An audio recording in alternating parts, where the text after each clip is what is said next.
حصہ اور خدا ان سے مدد مانگتے ہیں کہ جو زندگی خود ہے وہ بخش دے کہ ہم اس کی باتوں کو جو بہت گہری ہیں سمجھے اور التجا کرتے ہیں کہ اپنا پاک روح ہمیں دے تاکہ وہ اتنی گہری باتیں خدا کے بارے میں قیامت کے بارے میں ہمیں سکھائے اور سمجھائے۔ تو ہم نے 20ویں باب میں دیکھا ہے کہ مردے زندہ ہوئے، کچھ زندہ ہوئے، کچھ نہ زندہ ہوئے۔ اس کا تذکرہ ہم باغ عدن میں دیکھتے ہیں، جب سب کچھ ہوا، عدالت لگی، باپ آدم نے اپنا عذر پیش کیا کہ یہ وجہ بنی کہ میں گمراہ ہو گیا۔ اماں حوا نے بھی اپنا عذر پیش کیا، یعنی وجہ پیش کی کہ اس وجہ سے میں بھی گمراہی میں پڑی، اور ان کے عذر میں یعنی وجہ میں، اس کے سبب میں جو ان کی اس خطا کا موجب ہوا، وجہ بنی، اس میں حقیقت تھی کہ خدا نے ترس کھا کے ان کے لیے نجات دہندہ کا وعدہ کیا، اور وعدہ کس سے کیا؟ سب مردوں سے، یعنی آدم کی ساری اولاد سے، بشمول باپ آدم اور اماں حوا۔ باپ آدم اماں حوا سے وعدہ کیا کہ نجات دہندہ آئے گا، کیونکہ موت ان دونوں میں یعنی باپ آدم اور حوا میں تھی، آ گئی تھی، اور ان کی آل اولاد میں بھی۔ تو کیا ہوا وہاں؟ خدا نے بہشت کا دروازہ بند کر دیا کہ آدم اب ناپاک ہے، خطا کار ہے، اس کی پوشاک گندی ہے، یہ میرے سامنے پیش نہیں ہو سکتا جب تک کہ اس کی پوشاک صاف نہ ہو۔ اور وہاں کلام نے یعنی برہ نے، جو قربانی کا برہ ہوگا، مسیح نے وعدہ کیا کہ میں اس کی پوشاک کو دھو دوں گا۔ تو کیا ہوا؟ خدا نے بہشت کے دروازے آدم پر اور اس کی اولاد پر بند کر دیے، کیونکہ ناپاک ہے، میرے کوہ مقدس پر یعنی میرے سامنے یہ حاضر نہیں ہو سکتے۔ اور کلام نے وعدہ کیا کہ میں ان کو نئی پوشاک پہناؤں گا۔ تو برہ نے کیا کیا؟ مسیح نے یعنی کلام نے کیا کیا؟ اس نے دوزخ کا دروازہ بند کر دیا کہ میں ان سب کو بچا لوں گا۔ تو مختصراً یہ کہ ناراض ہو گئے، باپ نے بہشت کا دروازہ بند کر لیا، لیکن بیٹے نے، کلام نے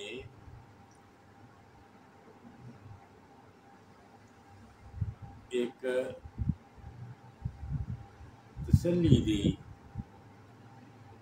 کہ میں وعدہ کر لیا کہ میں اس گناہ گار انسان کو، نافرمان کو فرمانبردار بنا دوں گا، اس کو سزائے موت نہیں ہونی چاہیے، میں اسے سزائے موت نہیں ہونے دوں گا۔ یہ ہم کیسے کہتے ہیں؟ کیوں کہتے ہیں یہ باتیں؟ شاید عجیب لگتی ہیں، لیکن ہم چلتے ہیں 16 باب میں، آخری آیات میں ہم پڑھیں گے۔ یہ لکھا ہے یوحنا کی انجیل اس کے 16 باب کی آخری آیات میں لکھا ہے، مسیح خدا خود کہتا ہے اگر میں نہ آتا اور ان سے کلام نہ کرتا تو وہ گناہ گار نہ ٹھہرتے۔ اب ان کے پاس ان کے گناہ کا عذر نہیں، عذر یعنی وجہ، دلیل۔ جیسے باپ آدم نے اپنا عذر پیش کیا باغ عدن میں کہ میں تو ہوا کے پیدا ہونے سے پہلے میں ادھر تھا، میں تیرا فرمان بردار رہا، ابلیس بھی ادھر ہی تھا، شیطان ادھر ہی تھا، سانپ ادھر ہی تھا، میں بہکاوے میں نہیں آیا، لیکن جب یہ ہوا آئی تو میں کمزور پڑ گیا۔ ایک عذر تھا۔ اور عذر اما ہوا نے بھی پیش کیا کہ سانپ نے مجھے بہکایا، تو وہ بھی وجہ تھی کیونکہ آج کے زمانے میں تو جھوٹ ہر طرف چلتا ہے۔ اس زمانے میں آدم کی زندگی میں، اما ہوا کی زندگی میں دو ہی بندے تھے، جھوٹ تھا ہی نہیں۔ اس لیے جب سانپ نے اس طرح کی بات کی تو وہ آسانی کے ساتھ جھوٹ میں آ گئی، جھوٹ کو اس نے سچ ہی مان لیا کہ شاید یہ بھی سچ ہی کہتا ہوں۔ اور اس کے ساتھ ان کی خواہش یہ تھی، بری خواہش تھی ان کے اندر کہ ہم خدا کے برابر ہو جائیں، یعنی جو کچھ ہمیں خدا نے دیا ہے اس سے ہم زیادہ لیں گے، وہ جو خدا نے دیا وہ کافی نہیں ہے۔ بہرحال اس پیرا میں ان آیات میں جو یوحنا کی انجیل کے 16 باب میں آخری آیات ہیں کہ اگر میں نہ آتا اور ان سے کلام نہ کرتا تو وہ گناہ گار نہ ٹھہرتے۔ اب ان کے پاس ان کے گناہ کا کوئی عذر نہیں۔ یعنی مسیح نے جب وعدہ کیا تھا کہ میں جاؤں گا اور انہیں چھڑا لوں گا، تو جب تک مسیح نہیں آیا وہ وعدہ قائم رہا۔ خدا کو تسلی تھی، کیونکہ لکھا ہے عبرانی کے خط میں، وہ کیا سمجھاتا ہے رسول کہ میں اس پر بھروسہ کروں گا۔ خدا بیٹے پہ بھروسہ کرتا ہے کیونکہ اس نے ہمیشہ وہی کام کیے ہیں جو پسند آئے ہیں باپ کو، اور باپ کے احکام پورے کیے ہیں۔ اس لیے باپ کو یقین تھا کہ بیٹا جو کہتا ہے وہ کرے گا۔ تو یہ سمجھ لیتے ہیں اگر میں نہ آتا اور ان سے کلام نہ کرتا تو وہ گناہ گار نہ ٹھہرتے۔ یعنی مسیح کو آئے ہوئے آج 2000 سال ہوئے، اور ان 2000 سالوں سے پہلے بھی کئی ہزار سال گزر گئے ہیں باپ آدم تک۔ وہ سب لوگوں کی گارنٹی مسیح خداوند نے دی تھی، یقین دہانی کرائی تھی باپ کو کہ میں ان سب کو میں جاؤں گا اور ان کو بچا لوں گا، ان کی پوشاک کو دھو کے تیرے سامنے حاضر کروں گا، پاک صاف کر کے۔ باپ کو یقین تھا کہ بیٹا ایسا کرے گا، اس لیے باپ نے یہ وقت گزر نہیں دیا، کیونکہ باپ کو بیٹے پہ یقین تھا۔ تو بیٹا یہ کیا کہتا ہے، اگر میں نہ آتا اور ان سے کلام نہ کرتا تو وہ گناہ گار نہ ٹھہرتے۔ یعنی جب تک مسیح نہیں آیا اس سے پہلے سب لوگ مجرم نہیں ٹھہرائے گئے، یعنی دوزخ میں نہیں پھینکے گئے، نہیں پھینکے جا سکتے تھے۔ مسیح نے یقین دہانی کرائی تھی کہ میں ضمانت دیتا ہوں کہ یہ پاک صاف ہو جائیں گے، میں فدیہ دوں گا، ہرجانہ دوں گا، میں ایسا صابن دوں گا جس سے یہ ناپاک بندے اپنے پوشیدہ گندے لباس کو دھو کر صاف چمکدار بنا لیں گے، تو وہ باپ کو قابل قبول ہوں گے۔ تو وہ صابن جو صرف واحد صابن ہے، ایک ہی صابن ہے، اور وہ برہ کا خون ہے، جس میں ہر شخص اپنی پیشاب کو دھو کر پاک صاف کر سکتا ہے۔ تو پھر پڑھتے ہیں کیا کہتا ہے، اگر میں نہ آتا اور ان سے کلام نہ کرتا تو وہ گناہ گار نہ ٹھہرتے، اب ان کے پاس ان کے گناہ کا عذر نہیں۔ پھر آگے کہتا ہے، جو مجھ سے عداوت رکھتا ہے وہ میرے باپ سے بھی عداوت رکھتا ہے۔ اگر میں ان میں وہ کام نہ کرتا جو کسی اور نے نہیں کیے تو وہ گناہ گار نہ ٹھہرتے، لیکن اب تو انہوں نے میرے باپ کو اور مجھے دونوں کو دیکھا، اب ان کے پاس ان کے گناہ کا عذر نہیں۔ بار بار پڑھیں گے سمجھ آ جائے گی۔ دوسری بات وہ کہتا ہے، پہلی بات میں تو یہ ہے کہ مسیح ضرور آئے اور ضروری ہے کہ وہ کلام کرے، کلام اچھے طریقے سے کرے تاکہ لوگوں کو اس کی سمجھ آئے۔ سمجھانے کے لیے یہ کہتا ہوں کہ یہ نہیں کہ مسیح کہتا ہے کہ میں آ گیا ہوں اور کمرے کے اندر بیٹھا رہے اور بات ہی نہیں کسی سے کرے اور اپنی منہ پوری کرے اور جائے، نہیں۔ کہتا ہے اگر میں نہ آتا اور ان سے کلام نہ کرتا تو وہ گناہ گار نہ ٹھہرتے، اب ان کے پاس ان کے گناہ کا عذر نہیں۔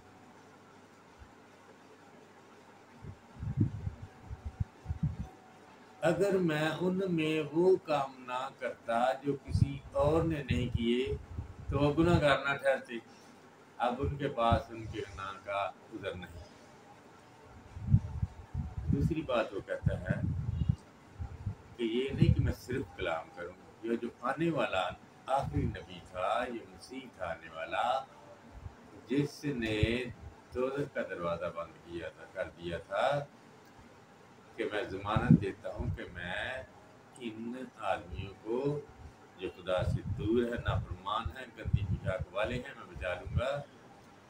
وہ دوسرا کام بھی کرے، یعنی ایک پہلا تو کلام کرے، اچھے طریقے سے کلام کرے، دوسرا ایسے کام کرے جو اس سے پہلے کبھی کسی بندے نے نہیں کیے، کسی نبی نے نہیں کیے، کسی روح نے نہیں کیے۔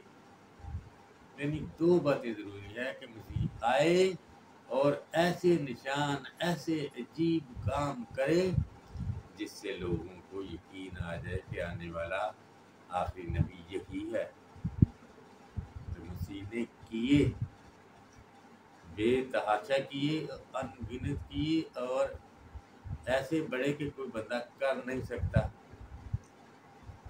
ان میں سے سب سے بڑا کام یہ کہ مسیح خود اپنی قدرت سے زندہ ہوا تاکہ لوگوں کو تسلی دے کہ جس طرح میں خود زندہ ہوا ہوں، تمہیں بھی زندہ کرنے کی قدرت رکھتا ہوں، تمہیں زندہ کر لوں گا۔